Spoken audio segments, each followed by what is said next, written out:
नमस्कार, पहली खबर न्यूज में आप सभी का स्वागत है। कृपया पहली खबर न्यूज देखने के लिए चैनल को लाइक और सब्सक्राइब अवश्य करें। पूर्णिया के सुखसेना में श्री कृष्ण जन्माष्टमी के मौके पर 3 दिवसीय भव्य मेला और सांस्कृतिक कार्यक्रम का आयोजन किया गया। 3 दिवसीय मेले का उद्घाटन बिहार सरकार के खाद्य व उपभोक्ता संरक्षण मंत्री लेसी सिंह ने किया। आपको बताएं तो सुखसेना में श्री कृष्ण जन्माष्टमी का शुभारंभ तकरीबन 150 साल पूर्व हुआ था। सर्वप्रथम मेले का उद्घाटन मंत्री लेसी सिंह ने फीता काटकर और दीप प्रज्वलित कर किया, जहां पूजा समिति की ओर से मंत्री लेसी सिंह को अंग वस्त्र और मोमेंटो देकर सम्मानित किया गया। इस दौरान काफी संख्या में सुखसेना के ग्रामीण मौजूद रहे, जहां मंदिर को सुंदर और आकर्षक ढंग से सजाया गया था। वहीं जदयू के प्रदेश महासचिव आशीष कुमार बब्बू ने बताया कि आप बढ़ारा सुखसेना वासियों का मंत्री जी को हमेशा सहयोग मिलता रहा है। मैं विश्वास दिलाता हूँ कि आप सभी को आपकी जो समस्याएं होंगी मंत्री जी अवश्य समाधान करेंगी। मौके पर अपने संबोधन में लेसी सिंह ने कहा कि सुखसेना उनका घर है। पहली बार 1995 ईस्वी में इसी सुखसेना गांव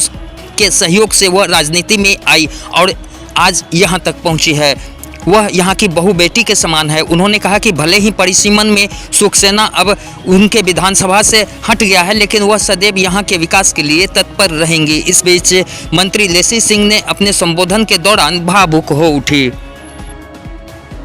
आप सबों ने हर हमेशा माननीय मंत्री जी और हम लोगों को प्रेम और आशीर्वाद देने का काम किया है। इसके लिए मैं आप सबों का और सुखसेना ग्रामवासी का विशेष रूप से आभार प्रकट करता हूँ।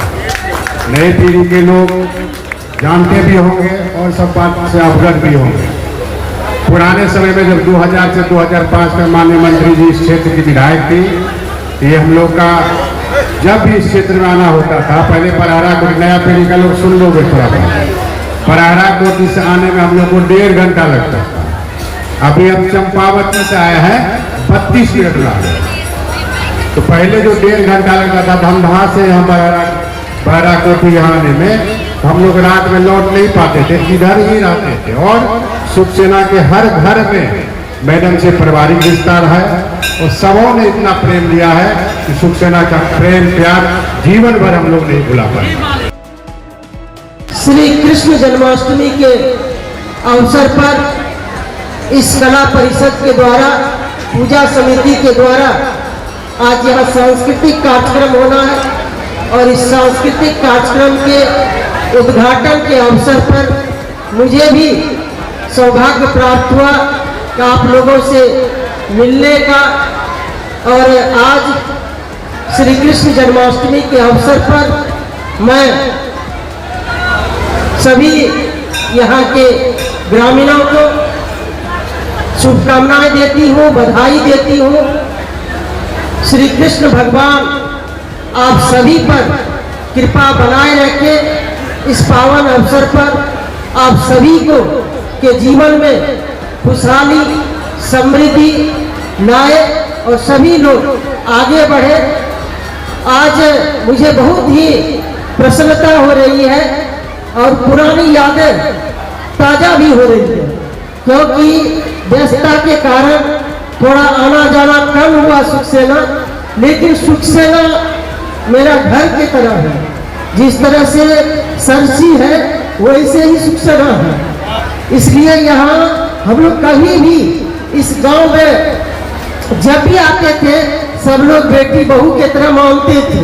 1995 से लेके 2000 में भी आप लोगों का पूरा सहयोग रहा। जब भी हम लोग इस इलाके में आते थे, कहाँ रुकना है तो सुखसेना में रुकना है। तो यहाँ हम लोग कभी भी नेता के रूप में या मंत्री के रूप में नहीं आते हैं, आपके घर के बहू बेटी के रूप में हम लोग आते हैं। और यहाँ हम लोगों को इतना सम्मान मिला है कि हम लोग उस ऋण को नहीं अदा कर सकते हैं। और मुझे यहाँ पर आने में इतनी प्रसन्नता होती है, लेकिन व्यस्तता है और परिसीमन में क्षेत्र भी थोड़ा सा कट गया है। लेकिन हम लोग नहीं चाहते थे कि सुखसेना जैसा गांव कटे, लेकिन हमारे हाथ में नहीं था कि हम लोग इसको रोक पाते। परिसीमन आयोग होता है, परिसीमन आयोग का एक विहित प्रक्रिया है, कमेटी होता है, आयोग होता है, लेकिन हम लोग भरसक प्रयास किए, लेकिन वो सरकार से अलग होता है, तो ये हम लोग नहीं रख पाए। लेकिन हम लोगों का रिश्ता जो है वो आज भी एक घर की तरह है, अटूट संबंध है और उस संबंध को हम लोग जीवन भर नहीं ऋण अदा कर सकते हैं, ऐसा संबंध है। भले ही आना जाना मेरा कम होता है क्योंकि व्यस्तता बढ़ गई है, आप लोगों ने भी शुरुआती में सेवा करने का अवसर दिए, जो आप लोगों ने पहली बार चुनाव जीता है, 95 में एक आधार देश बना, फिर 2000 में जदयू से टिकट मिला, समता पार्टी था उस समय, समता पार्टी का टिकट मिला। उसके बाद जो रास्ता तय हुआ वो आप लोगों का आशीर्वाद का ही नतीजा। हमारे जितने भी यहाँ अभिभावक है, दुर्गा बाबू है, सभी लोग हैं और सभी लोगों का आशीर्वाद है।